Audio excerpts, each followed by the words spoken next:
Hello, I'm Tomi Arayomi. And I'm Tobi Arayomi. And this is On the Table. We all have a life. No west, no bed. No lady, no duty. Female, no female. No more.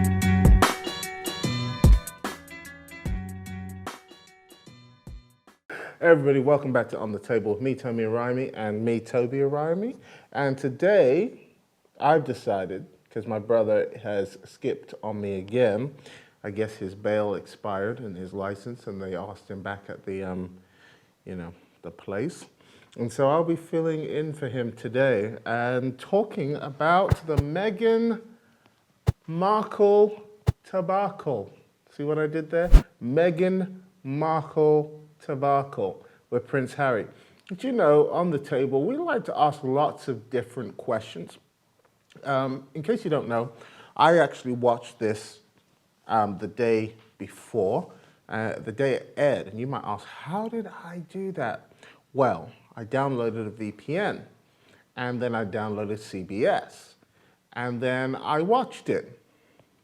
And I'm not gonna lie, I watched it with all openness. I watched it hoping that I was going to find something in there that would be different to what the tabloids are saying, or what the press is saying, or what the media has been saying. And frankly, I found some places of agreement, I found some places of disagreement, but I want to talk about something so much bigger than nobody's talking about. So what we're going to do is, first of all, I'm going to bring you all up to speed. I'm going to talk about what everybody is talking about. Then I'm going to take some time to talk about what everybody is not talking about that I think is far more important. Bronx, am I boring you? Okay, I'm going to put Bronx down for this part because he needs to go nap time. I'm going to talk about something that I don't think everybody's talking about enough. And frankly, I think that is something I'm going to make clear in a minute. I think the most important person in this whole interview is actually Oprah. I'm going to talk about why in a second I think that she's so important. But let me just bring you all up to speed on what's been going on. So basically, Meghan met Harry. Sounds like a TV show, doesn't it? Didn't somebody meet somebody in a TV show? Yes. Who was it? Somebody met somebody. It was. Harry met Sally. Yeah. Harry met Sally. Meghan met Harry. And they fell in love. And they decided that they were going to get married, which they're well within their rights, as you know, to do. And so, story goes, the press was all on their side during the initial phases, and then all of a sudden, when they got married, the press turned, frankly, outright mean. Some might even say racist, whilst others might say at least incendiary towards the couple. And there were all kinds of tabloids going around. Some very mean statements like Megxit, is a Megxit happening? Not necessarily is a Harry sit happening. I guess Harry sit doesn't sit as trending or as cool as a Megxit could. Also, there were kind of tabloids running that she was bullying the staff, she was mean, but probably one of the most mean ones was an article comparing her background to something straight out of Compton. And frankly, that was probably the most incendiary, maybe racist thing that could come out of the media. And even Parliament said, wow, royal family, be careful, because this is sounding strangely a lot like what is akin to colonialism. The monarchy is a plus 1,000-year-old institution. There are many arguments as to whether or not the monarchy should exist or whether the monarchy should fall apart and just disappear altogether. I, for one, would hate to see the monarchy disappear. I believe in monarchies. I love monarchies. I love the tradition of them. I love the history of them. I love the romance of monarchies. You know, Disneyland is shaped predominantly by the fairy tale. Prince Charming meets princess charming or beautiful, and it wakes her up after a kiss, and before you know it, they get married. These are the stories that our kids grow up on. These are the kind of stories of romance, and we all love to fantasize about, meeting our princess or meeting our prince. And here comes this, woman, Meghan Markle, and she basically, to probably the tabloids' dismay, doesn't represent the things that I guess the tabloids are expecting, or the media is expecting, or the press are expecting. Now, I'm going to talk about this from every side today, and then I'm going to talk to you, my viewers, who predominantly are Christian, about something that we're probably not seeing in the midst of this as a far bigger culture war. And actually, I want to preface this conversation to that. And I wish my brother was here, because, he provides such wonderful commentary and excellent feedback, and we give as each other takes. We give as good as we get from each other, and it's nice to have that sounding board. But I'm hoping you, our audience, in the comment section can be our sounding board as well. And so I'm grateful to you guys for that. When we look at the tabloids that have come out, we see that, Meghan accused the royal family of racism. And actually, after watching the whole piece, it was about an hour, 30-minute long interview conducted by Oprah Winfrey in somebody else's house. It wasn't her house or Oprah's house, even though they live not far from each other. I couldn't help but see this kind of fairy tale esque royal family scene being turned into something on the landscape of a typical American backdrop, filled with lots of racial injections and things that get us all triggered. Race, depression, mental health, suicide, feminism. It was all oozing out of this interview. And whether you can say it was well placed or not, I guess depends on your worldview. There are those who, like I said, believe that this was entirely about race. And it's hard to see areas where race was not involved. I have to say that. There was, there's this comment by Candice Owens that came out, which, I understand what she's trying to say. I disagree with it. I disagree with, the reactionary nature of it. I think it's hard to really say what people are thinking when you're not involved in what's going on. I'm just going to read this tweet by Candice Owens, which, again, right-wing, conservative, whatever you have to say about it, this is what she said. Oprah did not conduct the interview as a journalist. She conducted it as a friend, helping her friend receive favorable publicity in race-obsessed America. They knew every question that would be asked of them ahead of time. We don't know if that's true or not. Isolating an individual away from their family and friends, using suicide threats to get what you want, these are classic signs of an emotionally abusive relationship, but we're supposed to suspend rationality because of racism. Dear Harry, Meghan is not the victim you are. Whoa.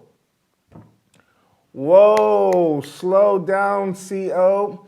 I tend to look at Candice Owens through a lens of a little bit of softness to try and hear what she's trying to say. But on this one, I can't help but feel like it overstepped some serious markers. But again, she represents a lot of people who are on the right wing who feel as though race is being used as a mechanism to trigger black people or people of a black descent into this frenzy, which always seems to happen. It happened with George Floyd, it happened with Breonna Taylor, and so then you move what is predominantly a UK establishment problem, and then you put it in the landscape of America and the juggernaut of CBS, and their get rid of the C, and you'll see what I mean. Sometimes they do the rest, not the C part. They do the rest part and flood it with this kind of narrative that that is just so racially charged that everything becomes about racism and not about a much more complex problem. And when you look at what happened in the press, was there racial undertones? I'd say there were racial tones. I wouldn't say there were racial undertones or overtones. I'll say there were racial tones. I'm not a fan of microaggression. I think microaggression is a theology and a doctrine that, frankly, I don't subscribe to, because that makes me a psychic. It makes me have to look at Alex, who, for instance, is working our engineering today, and say, Alex, I don't like the way you're looking at me. Are you looking at me like that because I'm black? Are you looking at me like that because of my skin color? You see, microaggression for me is an abdication of personal responsibility, because really what I'm saying to Alex is, you're responsible for how I feel about how you're looking at me. And actually, I'm responsible for my internal world. My internal world can't be shaped by other people's microaggressions, whether or not those microaggressions are true or not. Let's say Alex is looking at me because I'm black, and he thinks, you know, I want to call him the N-word right now. That's up to him. He hasn't actually acted out on his aggression. Now, if he acts out on his aggression, in law and legalese, we call that actus reus. Physical act. You know, in law, the burden of proof has to be that there's a mens res, which is the mental process necessary to fulfill the act, and then the actus reus, which involves the physical act, and then the reasonable standard test. What we are coming into a culture of, which is scary, is we're coming into a culture of mens res. Mens res, that is, basically, all that needs to be proved is that there was a mental involvement on behalf of the perpetrator. There doesn't have to be an act. And if that's the world we're entering into, then frankly, I think, you know, Minority Report shouldn't be in the sci-fi section. It should actually come into the factual section, where actually we're judging people based on how we feel, that their thinking imposes on how we feel. And, you know, have I been a victim of microaggressions? It's irrelevant. It's irrelevant, because you don't know who somebody is unless they act out on what they think. Have you ever thought somebody thought something and then it turned out they thought something completely different? I don't know if you've ever had somebody stare at you and you think, are you staring at me because I'm black? And they're like, no, you got broccoli in your teeth. It's like, so sorry, right? You just assume that that's how they're staring at you. But, you know, I saw this interview today by, I think it was Trisha Goddard. She was trying to defend the interview because Piers Morgan, in his typical brutish nature, was coming out all guns blazing. And he made some really ignorant statements like, well, you know, when Prince Charles called sorry, it wasn't Prince Charles. Rephrase that. I don't know if it was Prince Charles. Maybe that's the prophetic in me. Oh, who knows? But when somebody said, what color is Meghan's baby going to be? We don't know how black this kid is going to be. Because that's what they said. I mean, can you believe it? That's what they were concerned about. You know, what color is the baby going to be? Too dark? And if he's too dark, what are we going to do about that? You know? Are we going to buy some, you know, bleach? What are we going to do about this baby coming out too black, right? And so somebody in the royal family said that. Again, I don't know if it's Prince Charles. Maybe that was the unction in me. Who knows? But I'm, you know, anyway, we don't know who said it. But here's, you know, Trisha. And Trisha's in this interview with Piers. And she's basically saying, you don't know what it means to be black. So shut up. Look at this. Can I put to you just a scenario that may have happened, and I wonder whether you find this, you would automatically think this is offensive and racist. If you have two parents, one's white and one's black, as in Meghan's case, and she's pregnant and going to have a baby, is it racist and offensive for a family member to say, oh, what colour might the baby be? I mean, I would imagine in most families that might be a question they think and they might ask, but not in a racist or derogatory manner. Now, tell me if I'm wrong. Piers, why does it matter what colour a child is? As long as a child is healthy. It's just it might just be curiosity, Trisha. In other words, it may not have been a malevolent thing to say. here's another curious thing. People are often, when I've got my hair natural, people are curious about what my hair feels like. Yeah. So they'll come up behind me while I'm doing something and run their filthy hands through my hair. It's only curiosity. They might make comment about my feet or talk about me in front of me. It's only curiosity. So Any context that conversation we don't know who the conversation was with or the context, but what you're saying is any context in which that kind of conversation happened is automatically racist.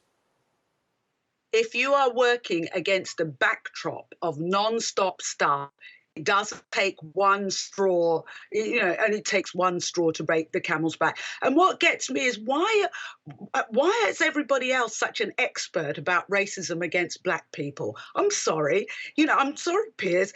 You don't get to call out what is and isn't racism against black people. You can call out all the other stuff. I'll leave you to call out all the other stuff you want, but leave the racism stuff to us, This is the world we've come into. We're in a world now, well, first of all, you can be judged for your mens res, okay? You don't actually have to do a physical act. You just have to demonstrate enough what's called microaggressions, not actual aggressions, just microaggressions towards me to generate this feeling that somehow you are here being racist towards me. And all of a sudden, then we enter into kind of the second state, which is this state where the accused must shut up because they're not my color or they're not my gender. You eliminate the defense. First of all, you lower the burden of proof to a mens res, then you eliminate the accused from their ability to defend themselves on the basis of their skin color. And frankly, I don't know what it means to be a woman, but I can empathize. I can't sympathize. I can empathize. As human beings, we're taught to put ourselves in somebody else's shoes. In psychology departments, in psychiatry, they will do therapy where they train the couple to literally sit in each other's seat and try and interpret the world from that person's perspective. It's how we deliver people from narcissism. And frankly, if we are not delivered from this narcissism, then we come up with terms like, shut up, be quiet, you don't know what it means to be black, or you don't know what it means to be a woman, or you don't know what it means to be white, blah, blah, blah. But I do think Piers Morgan is ignorant. I think his statement and his response didn't show his white privilege, it showed his ignorance and his lack of empathy, which I've always found to be kind of synonymous with Piers Morgan. He has this way about him of making these deals with the devil and then saying too far, too far, too far.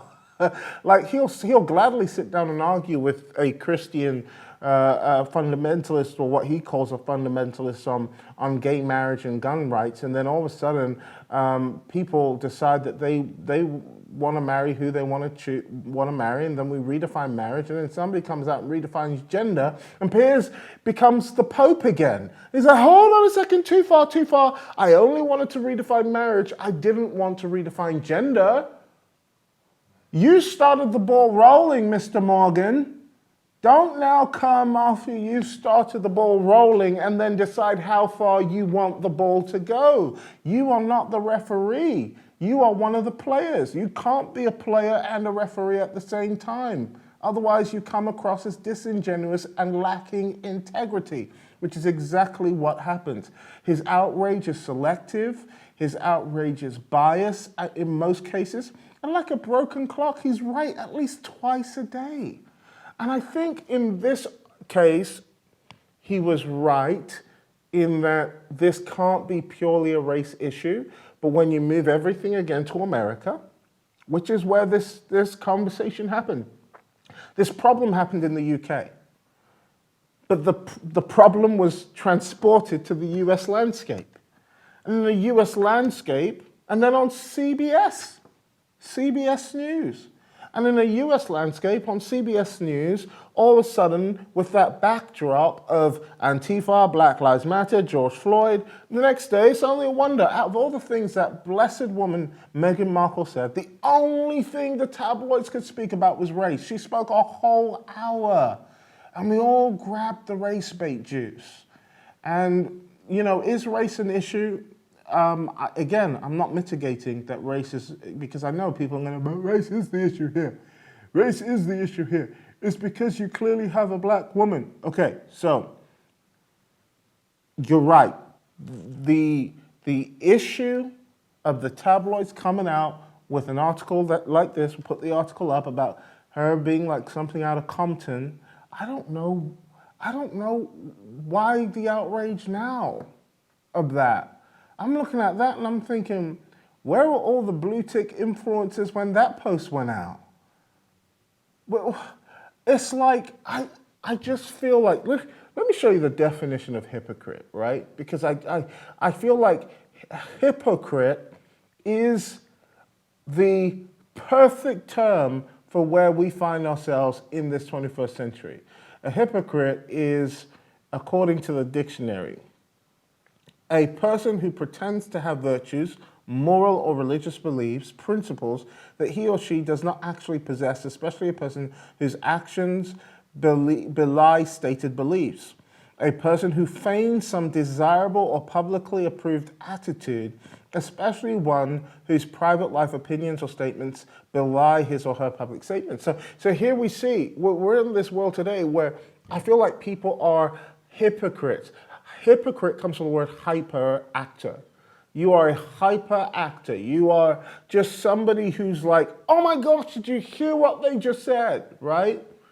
It's almost like the biblical days where people are like, crucify him, crucify him. And here comes one guy, Joe Bloggs, off the street, goes, what are we doing? We're crucifying Jesus. Like, who's Jesus? They say he calls himself a king of Jews. Okay, crucify him. Everybody just joins in, and before you know it, it becomes this feeding frenzy. I bet you half the people there crucify him didn't even know who he was. But there's this frenzy that happens when one person gets outraged by something. Have you ever borrowed outrage? I know when we looked on the streets at what was happening with George Floyd, I know 3/4 of the people that were on the streets. I mean, you only need to look at the footage to know that over half of the people on the streets were white people. I was like, thinking to myself, I think one black woman came out and said, how are you going to call me racist? You're white and I'm black. And I looked and I said, can we actually borrow offense? Can we actually borrow outrage? Can we actually just borrow it? And has it become easier to manipulate the masses from a soundbite? I mean, soundbites are the most manipulative things in the world. And yet it's so easy to take a soundbite, put it in the backdrop of PBS and America, and before you know it, it's like screaming fire in a crowded room and everybody's burned. Now, I'm going to play devil's advocate here because I know people don't play devil's advocate, play angel's advocate. Let me just play somebody rebutting me and then rebut them just very quickly. Imagine a 1,000-year-old institution, just if you will. And the 1,000-year institution had its own bloodline. And it wanted to, just like history, because a lot of what we call racism today, I think we have to preface a lot of it off of history. Imagine me as a Nigerian king. Let's just say we have a monarch in the whole of Nigeria. Imagine me marrying a white girl, British white girl. And my parents come to me and they say, Tomi, why are you bringing a white girl into the bloodline? You're going to deplete the bloodline. And I know you're probably going to rebut and say, well, they've had years of racism against us. You're talking about one instance of that. But I'm talking about history here. I'm talking about the idea of monarchy is bloodline, right? It's all about bloodline. And it's all about, they want to keep that bloodline pure, right? So if and pure means, and that sounds racist today, I can hear myself saying it, and I can hear myself getting angry at myself saying it, because what you're hearing as pure is black people aren't pure. But what prefaced off of history of monarchy, which is an ancient establishment, what pure literally means is that you want a bloodline that is sired from the same gene pool. Otherwise, it's easy for anyone to question the legitimacy of that child is a bastard. And that has happened even in Nigeria, where one tribe will marry somebody who is Nigerian. I find this bizarre, but from another tribe, and they're like, nope, your child is a bastard and illegitimate. Why? Because they married somebody who wasn't part of us. Now, do we call that racial? Do we call that racism? You see, I think everything has to be prefaced off of its own context. And the biggest danger of the interview we heard, even though I do support Meghan and Harry's claim of racial bias towards a child, I mean, that was clear and evident. Towards her, it was clear and evident as well. I can't deny that an institution that is as historic as slavery itself can be called out as racist when you've married an institution that has still held on to all of its traditions, including curtsying, including fox hunting, right? And hound hunting, and all of the things we outside of that bubble look at and go, what the heck is that? They're riding horses, playing croquet. What's croquet today? But that's what they do. And so you come into that institution that is clearly still ancient, and Rome must be built in a day. And I'm not siding with it. I feel like I have to repeat my thing here, because again, I'm playing what aside Oprah. I think Oprah did a woeful job, but I think Oprah did an American job. Do you know what I'm saying? I think Oprah did an American job. I don't think she did a traditional monarchy job. I think she's seeing through a lens, right? She's seeing through a lens, and that lens is creating the context through which she's having a conversation. And us all are being invited into her lens. We're all being asked to come in and get involved in her lens and her worldview. And so the interview had a lot of discussions in there. A lot of obvious kind of cultural trigger points. So, right, there's this point where she speaks about depression and suicide, which I believe her on that. And you might say, Megyn Kelly said this. Just take a look at this. So can I just say this? Here's the other thing that really irritated me about the whole thing. I understand they had problems. If there is a racist in the royal family saying stuff like that about their child, it's deeply upsetting. I get it. But nowhere in there did I hear any acknowledgement of the enormous privilege they have, right? Some perspective saying, look, it wasn't a great experience. We chose to leave. That wasn't the way we want to live our lives. But we understand there's so much suffering in the world. We've seen it firsthand this past year in both of our countries. And we're good. We're grateful for the blessings we have. We're not here to complain. Love our family.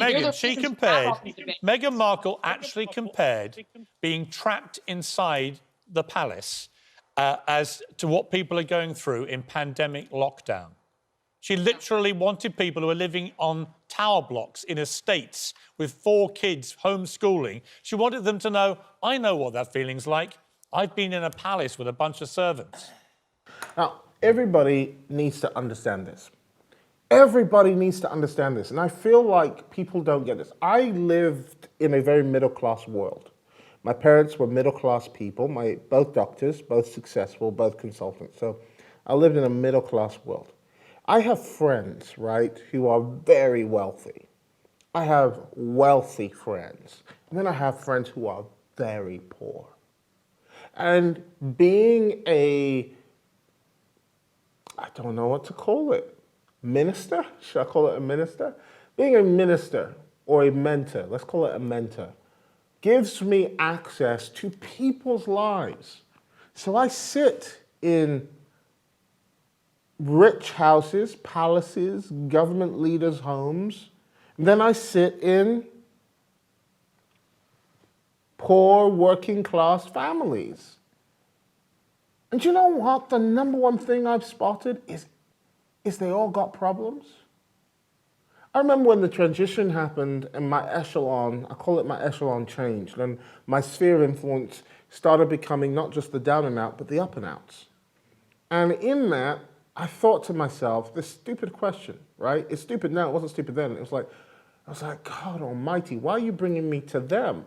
What do I have to give them? I have everything to give them, wealth of knowledge and resources and stuff that I can give them. I could even give them money, but what do I have to give them? They're well-resourced, they're well-financed, they're all of this.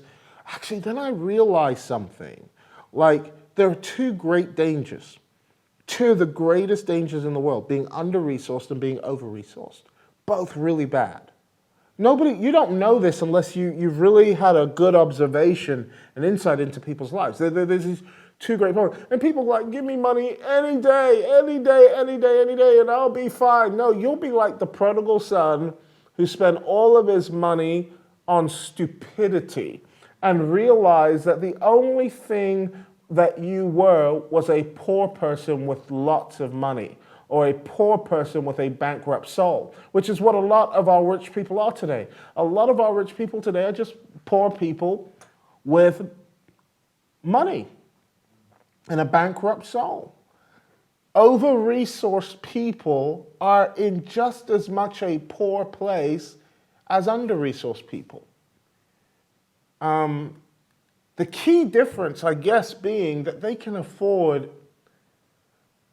stupid things that people in this class cannot afford, you know? And that's a real difference. Actually, I found people who live on this side have more harder drugs. I mean, people on this side do cannabis. People on this side do cocaine. I've seen it because to live here, because living here is a lower expectation. And actually here, you know, relationships are valued more than, and I'm stereotyping here, so please don't call me up on this, but poor people, relationships are more valuable. Dirty jokes, you know, that old uncle tells us dirty, crude jokes at the dinner table and everyone's laughing and blah, blah. Up here, it's all about faux pas. You know, I stood on my dog today. I thought it was a rug. And everyone's just being pretentious and it's about what you can bring to the table, because there's nothing unique that they don't have. And it's sophisticated. The expectations are different. Children soon become depressed because they're living in their parents' shadow. They're living in, oh, are you David Beckham's son? No, I'm Brooklyn. Yeah. Tabloids go, David Beckham's son. No, Brooklyn. You know, the pressure here, I wouldn't say it's greater. I would say the difference between this person's cage and this person's cage is this person's cage is gold-plated. Listen, I know I'm going to upset some people with this because this Megyn Kelly comes out going, look at her. She's talking about how if you lived in COVID, you know how I feel. Well, talk about the person who lives in the terrace flat who can't pay their British gas, etc., etc., etc. Listen, can I tell you, you're both in a cage. The only difference is her cage is gold-plated. It looks prettier than yours. Doesn't make it any less a cage.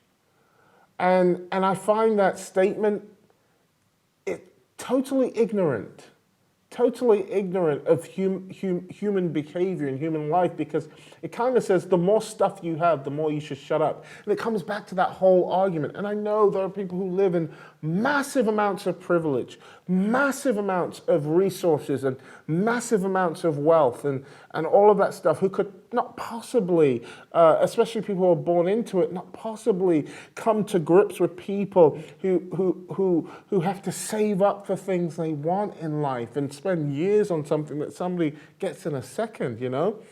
I know there are people like that, I get it, but But I think the bigger challenge is recognizing that actually, P. Diddy, I hate to quote P. Diddy, but more money, more problems.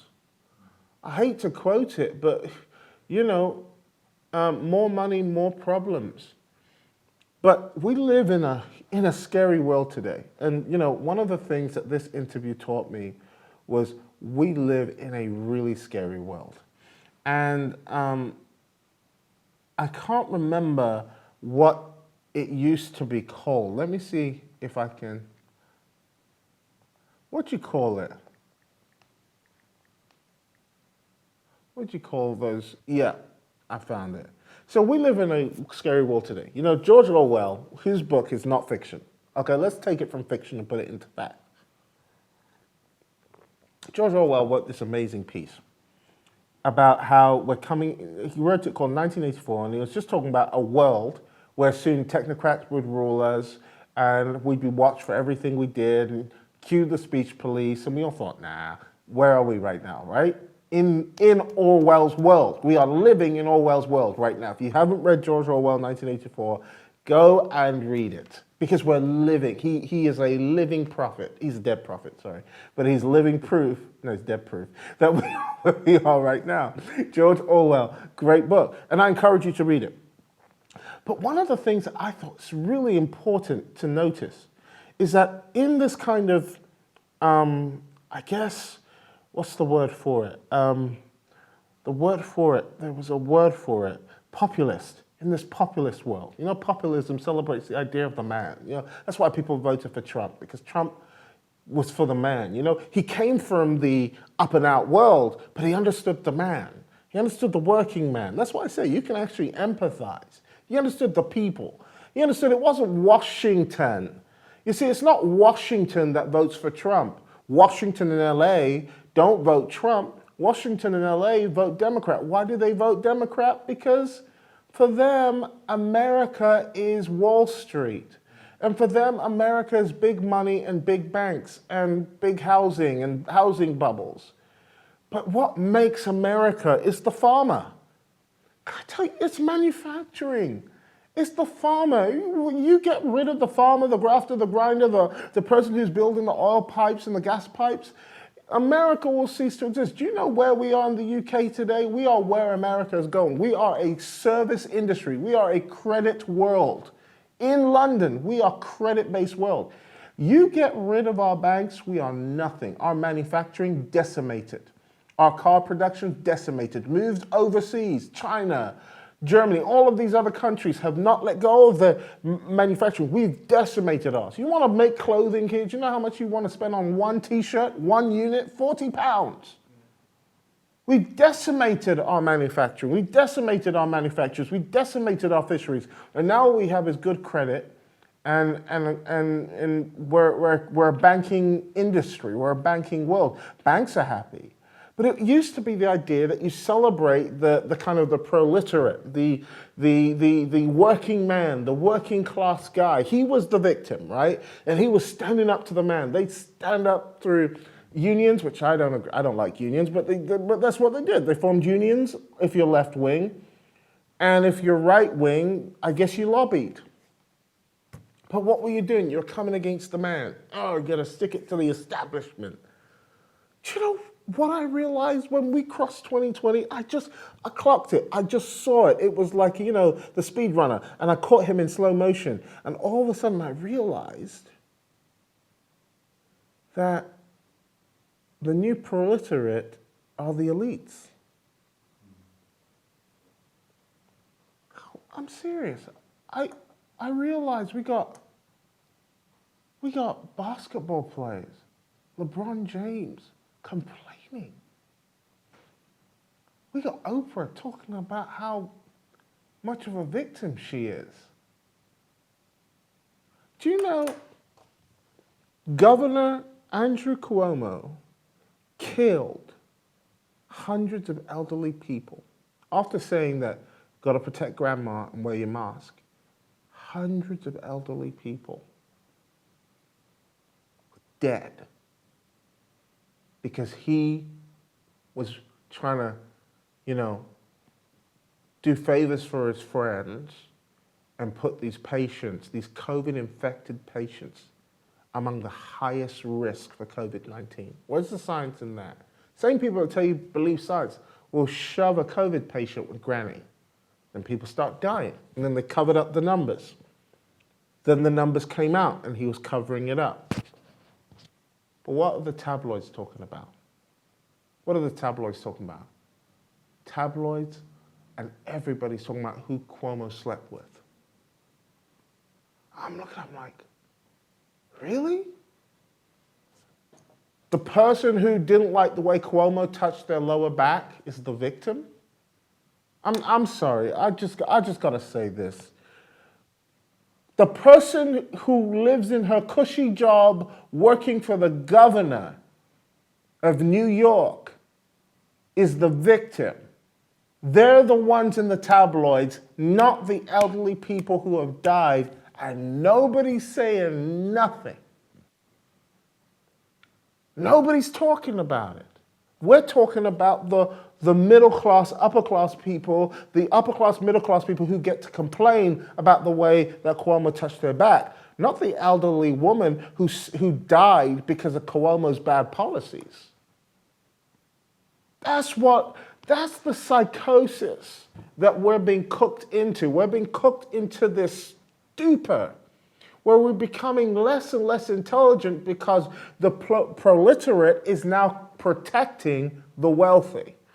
We are now protecting wealthy black people and wealthy white people and wealthy every person and the people who are meant to be defended and protected the most, the elderly. Let me tell you something, the health of a nation is only determined by how you treat your young and how you treat your old. And if what happened in New York is anything to go by, America is in serious trouble. And you want to sit there and talk about Cuomo and his wealthy middle-class victims, where there are poor elderly ladies dying in nursing homes? That's what the press wants to hound on? And the rest of us are like, get rid of him. Hashtag me too. Why? Because it's popular. This is what gets to me about the culture war we are in right now. The proliterate has changed. The proliterate is no longer the working class people. The proliterate is now the establishment, the wealthy class people, and the aggressor is the white male. That's really what we're being cooked up to believe. This white male thing is the aggressor. Now, in Meghan's case, isolated from CBS, and I say it again in the backdrop, while I can't say there were racial undertones, I can't say there were racial overtones, I can only say there were racial tones. When you don't want to give this new child a title, I gotta ask why. Why has everybody else got a title? What's different from him and everybody else? Annie's a boy, so you should be really happy. According to tradition, you got your heirs and your spares. So what's wrong with him? I gotta ask that question, like everybody else. We gotta ask the establishment, why didn't you deem fit to give this child a title? There might be a legitimate reason. I can't see one, can't see where he's different, unless you're suggesting to me that the tone of his skin calls into question his legitimacy for a title. Why was Meghan compared to Straight Out of Compton? That's not a racial undertone or overtone, that's a racial tone.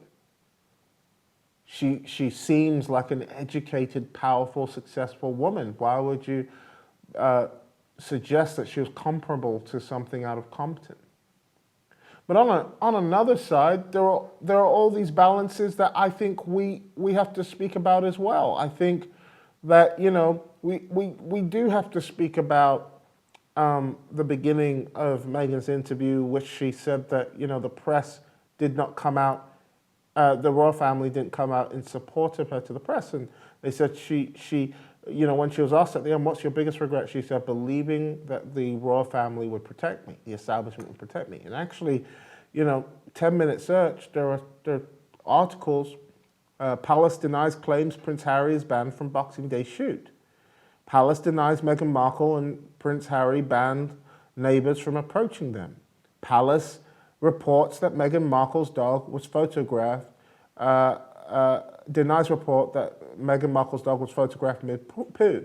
Palace sets the record straight on how Meghan Markle and Prince Harry plan to raise their baby. Buckingham Palace made the rare move to officially deny feud rumours surrounding Kate Middleton and Meghan Markle. Buckingham Palace denies reports that Prince Harry and Meghan Markle are using LA endorsement firm. So, I have to, I can't, you cannot, these are real articles which directly contradict. And I'm not one to, again, I'm just showing you every side here.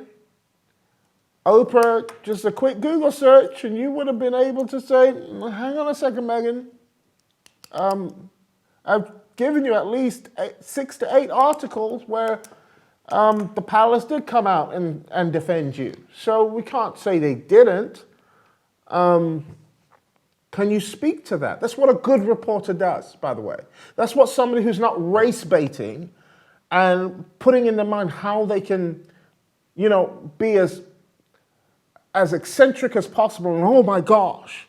That's what they do. They sit down and they do research. I mean, we've lost reporting today. We've lost it. We've lost it to, I'll tell you what we've lost it to, and people are going to be really angry with me for saying this, but I'm going to say it anyway.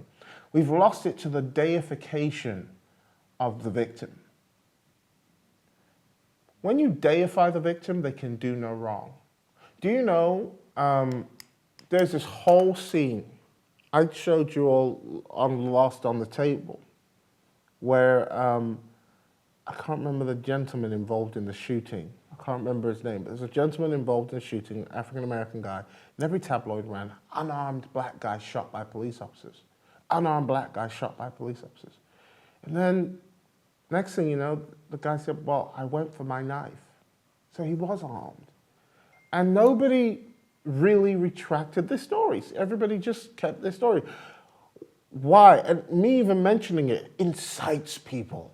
He had a knife, they had a gun. Why should they shoot a guy with a knife? Here's a challenge, he was armed. Here's a challenge, he had a weapon on him. But we're not allowed to question the weapon that was on him, because to do so would break away at the deification that we have made out of ourselves. We have deified ourselves. We've deified ourselves to the point that we can no longer be called up on our faults. And so me even mentioning this, people are like, you're coming against the blackness. What's the blackness? What is that? The crew of black? No, this is called, this should be called balanced reporting, not commercial reporting where we trigger immature people into a frenzy. Can you believe nobody supported her? Well, not necessarily true. Did they support her to the extent that I think she should be supported? Absolutely not. I think they should have come out straight away and said, who said what the color of your baby's gonna be? Why the hell does that matter what color your baby's gonna be? I think they should have said that straight away. I think that there are so many points they should have come out. But did they defend her? Yes. Was it hyperbolic to say that she was not defended? Well, these newspaper articles are proof positive that it was extremely hyperbolic statement, and all Oprah had to do was a little bit of research. But even coming against Queen Oprah, don't touch Queen Oprah. She's akin to Pope Beyonce. But listen, we're not beyond criticism. We're not beyond self-introspection. We should never, if we claim to attach our lives to a status called blackness, then it is my belief that we should clean up said brand that we claim to be a collective of, and cover our tracks. Be blameless, be faultless. Don't be specific, be precise in our cases, in our rebuttals. Again, not saying that that the situation isn't hard to bear. But here's my conclusion on all this. So, again, Trisha Goddard came out in defense of Meghan Markle and said Piers doesn't understand. But here's something that's so potent that I don't think anybody's actually thinking about. And I think this is the most important part of this thing. And I started off by saying, I actually think the most important person and most dangerous person in this entire interview process is Oprah. And I'll tell you why. And I know folks out there are not going to agree with me. That's fine. But I'll tell you why I think arguably Oprah is the most dangerous person in this whole interview. Because Oprah is a culture warrior. She is a culture shaper. And she's the only one with privilege who is also an arbiter of who has privilege. Her programs challenge people to check their privilege, especially white males, to check their white privilege. She gave this celebratory speech that had everybody in Hollywood in a frenzy on their feet clapping. This is what she said. Speaking your truth is the most powerful tool we all have. And I'm especially proud and inspired by all the women who have felt strong enough and empowered enough to speak up and share their personal stories. She said, all I know is speaking your truth. I remember this speech well. It was at the Golden Globes in 2018. She said, all I know is speaking your truth is the most powerful tool that we all have. And the reason I say I know this is because she triggered me with this statement again. I didn't hear the racial triggers, even though there were racial triggers. I didn't hear the cultural triggers, even though there were cultural triggers. I didn't hear the depression and suicidal mental health triggers, even though those existed. All I heard in this whole statement was her tell Meghan Markle, you are here to share your truth. And then preface that off of this doctrine, and it is a doctrine because it is now being echoed by everyone, even in the church. Speak your truth. My friends are tempted to say this line, this is my truth. If you want to end your marriage, actually, just speak your truth. Because I'll tell you what, it doesn't exist. And it is the most powerful thing in the world. Not to speak your truth, but to actually suppose that your truth actually exists in the first place. And this is where we are today, in this dangerous culture war, where actually everybody's right. But the referees of what is right have put us almost in this hyper-present. And what I mean by hyper-present is we are in a hyper-present world where what was wrong tomorrow is no longer wrong. What was right today is no longer right. You know, you used to kiss a lady on the cheek and say hello. Now you can't do that anymore because you might be called up by the Me Too police. You used to hold a woman's back to say hello to her, or at least now you have to pick, you know, where you put that hand and what color you are before you put your hand on the small of said back, because you could be called up for sexual harassment. There was a day you could call a woman honey and darling. Now that's patronizing to the movement. There was a day where biological men were biological men. And actually, there were actually objectively observable facts about them. You know, jaw size, Adam's apple. You know, it's not called an Eve's apple. There's a reason it's called Adam's apple. And, you know, the more obvious things like genitalia were clear indicators of gender. But in this new doctrine, not only have we redefined marriage, not only have we redefined gender, but we've created the ultimate stem cell. You know what, the stem cell, if you do stem cell research, a stem cell is a strand, I think it's a strand, it's a DNA strand. It's like the original gene, right? The original cell from which you can make anything. You can recreate liver, you can recreate hands, you can recreate wombs, you can recreate a heart from the stem cells, like the Genesis cell, right? Truth is the Genesis cell. And once you create a subjective standard of truth, the burden of proof is no longer set by truth itself. It's set by your opinion and next to and aligned with the popes of popular culture. And this is the dangerous world we find ourselves in today, the ever-moving spectrum of truth away from one class of people who we deemed have held it for too long and swung to another class of people. The swing, you see, people say, Tomi, you shouldn't be complaining. It's swinging to us. The problem with the swing is in the swing is the same tyranny that swung it this way. And if we swing it this way in the same tyranny that it was swung away from us, the long game is, guess what's going to happen? The people who have been subjugated by said tyranny say enough is enough, and then there's a revolution, not where it's normalized, but where it's swung back the other way. And if you have my truth as your mantra, you set up for yourself a completely new set of parameters where truth becomes, don't worry about him. You set up for yourself a completely new set of parameters where truth, sorry, my dog is running around, where truth becomes subjective. So the problem is where you have this subjective truth and you no longer keep truth objective, you can create all sorts of things in that. I want you to listen to this interview.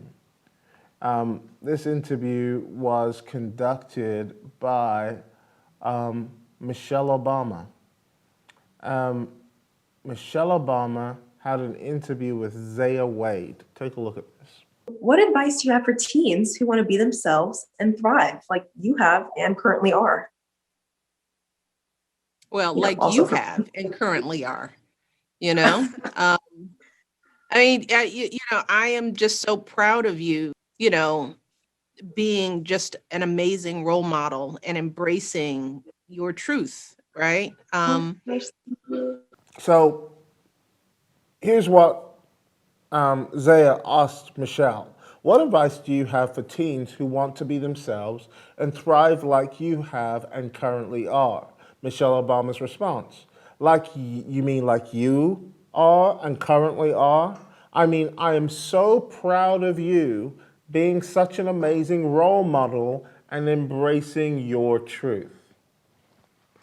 There it is again. That same statement, your truth, embracing your truth. So what you don't know is Zaya Wade was originally Zion Wade. And when Zion was 12 years old, he came home to his parents. You may know the mom, Gabrielle Union, and said that she thinks that God made a mistake when he made him in his body, and he's actually a girl. Now, all of us looking from the outside in would go, I mean, it's objectively verifiable as truth, Zion, that you are a boy. And at 12 years old, you probably haven't even reached puberty yet for those hormones to kick in and confirm the genitalia that you clearly have. But no, says Pope Michelle Obama, you, Zion, were originally a girl. And somewhere along the line, God made a mistake. And I'm so glad because you're living your truth. And your truth will set you free. And this is the world we find ourselves in today. This is the biggest problem with this interview that frankly nobody in our mainstream media is talking about. The fact that we have created this miracle stem cell that we can make anything out of. It's genius. If somebody wants to be something else, all they have to do is write their own version of the truth. That truth has to align with where culture presently is, though. Soon, somebody may say, I'm in love with, I don't know, roller coasters. Take a look at this. Amy's main lover is a humble fairground ride called 1001 Nacht. You smell good. God, you smell so good. He's just so noble, so proud, so strong. I not only love him for his sexual attraction, I mean, we're not talking about fetish here. I love him as a mate. You make me feel so alive, 1001 Nacht. I can touch the sky as your counterweights descend and your gondola rises. My days are brighter when I gaze upon your handsome face. An OS person talks to their beloved object, and the object communicates back by telepathy. How many times over when we've made love at home have I asked you for... Look at me. Look at me and say it. Our family was always dysfunctional. I was always under constant stress. This is not all my collection. This is just, I'd say, 3/4 of my collection. I have about 50 different sets of dolls. As far as I'm concerned, they're better than having a man in my bedroom. And that's what I do for my fun.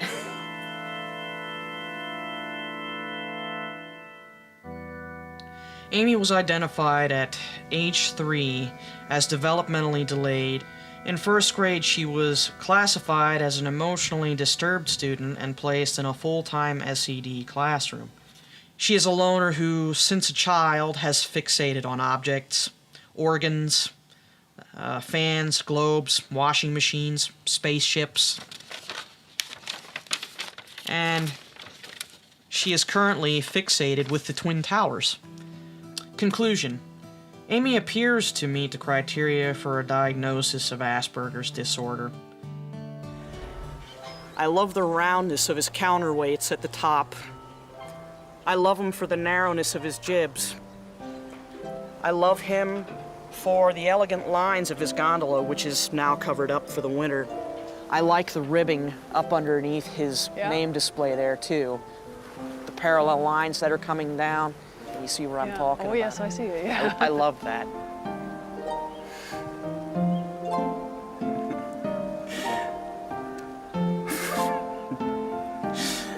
I'm thinking, oh geez, you know what I'm thinking about. This is very personal. When I make love to him at home, when I start climaxing, I just keep saying over and over again, just as I'm starting to go over the edge, I just tell him, I want your fluids, I want your fluids, I want your fluids. I don't want to go.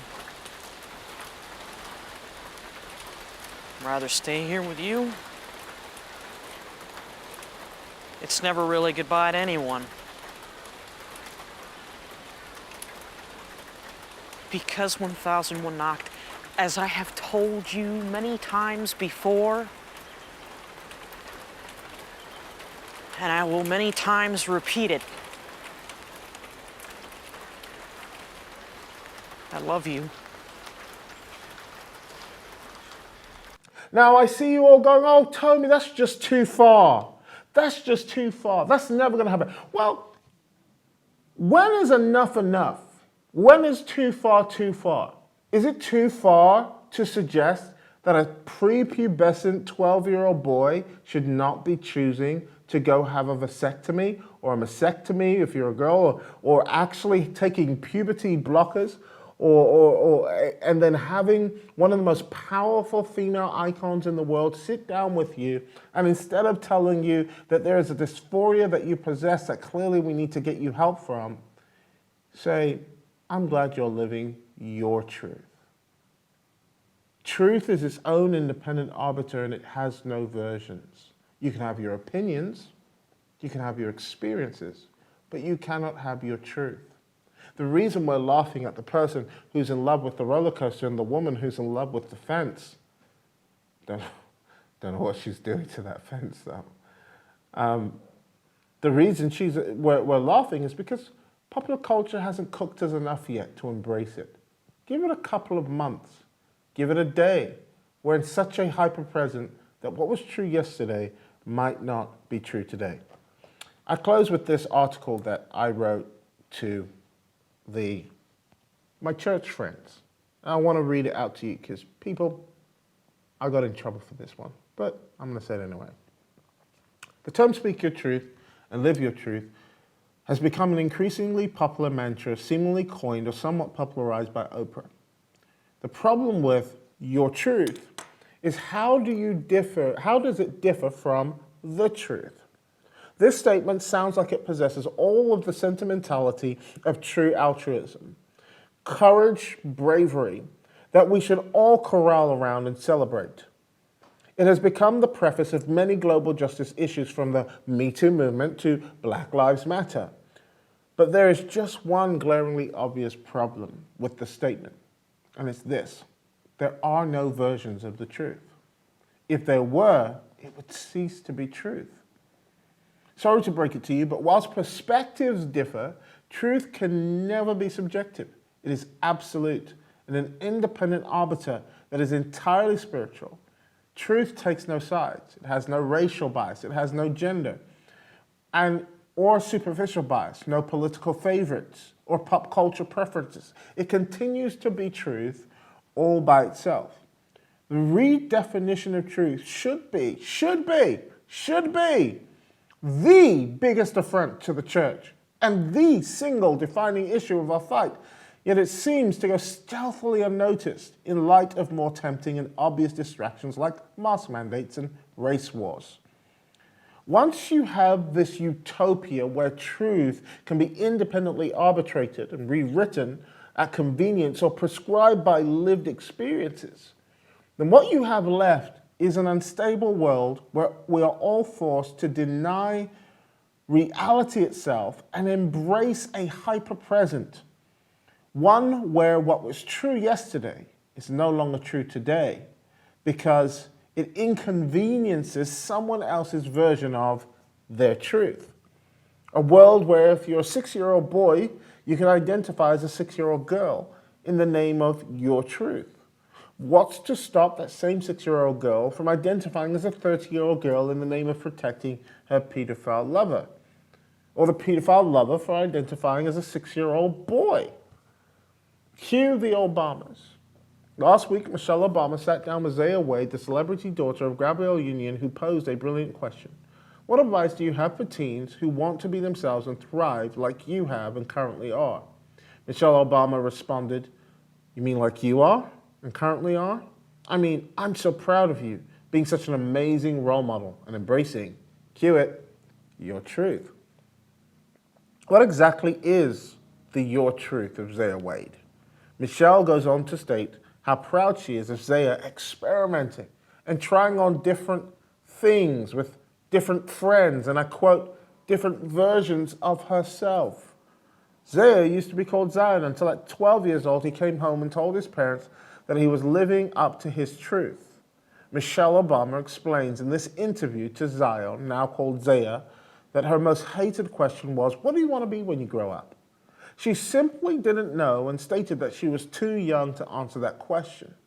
The problem with Michelle's assessment is that while she is right that there are some things children shouldn't be pressured to know so early in life, the one undeniable fact that they should never question is what gender they are. But when you redefine truth itself, you can redefine gender, or pretty much anything. You may ask, why should any Christian care about what's happening in the world today and the redefinition of truth? You may say, stick to the gospel, Tomi. Get off on the table and start preaching and pick up your Bible. Common criticism of many of my Christian non-contributing contributors, because our gospel is truth. And an attack on truth is an attack on the gospel itself. The redefinition of marriage is one thing, but to redefine truth itself is to create a spiritual stem cell that you can quite literally make anything out of. Christians stand up for nothing else. It's my hope that we will stand up for the independence of undeniable truth. The church is the bureau of truth, and if we cede this ground to culture, we will lose the greatest spiritual battle of our lifetime by not participating in the first place. And this, I believe, was the most significant part of that Oprah interview. Not whose side are you on, not which color is speaking, but in this culture war, if we abdicate the fight for truth, for the fight for more obvious things like color and race and skin tone, we will miss the most significant spiritual battle of our lifetime, and we may forfeit our children for it in the long run. So stand up, be a voice. If you like this, like, comment, be bold enough and brave enough to share. It's amazing how much courage you'll find in just hitting that share button. Don't forget to subscribe, and if you want Tobi back, just comment below, send him a message on Instagram, shout at him, ask him where he is. But from me, Tomi Arayomi, oh wait, he's not here. You've been watching On the Table. Take care. We all have a life. No web, no dead. No ladies, no dudes, female, no female. Come on!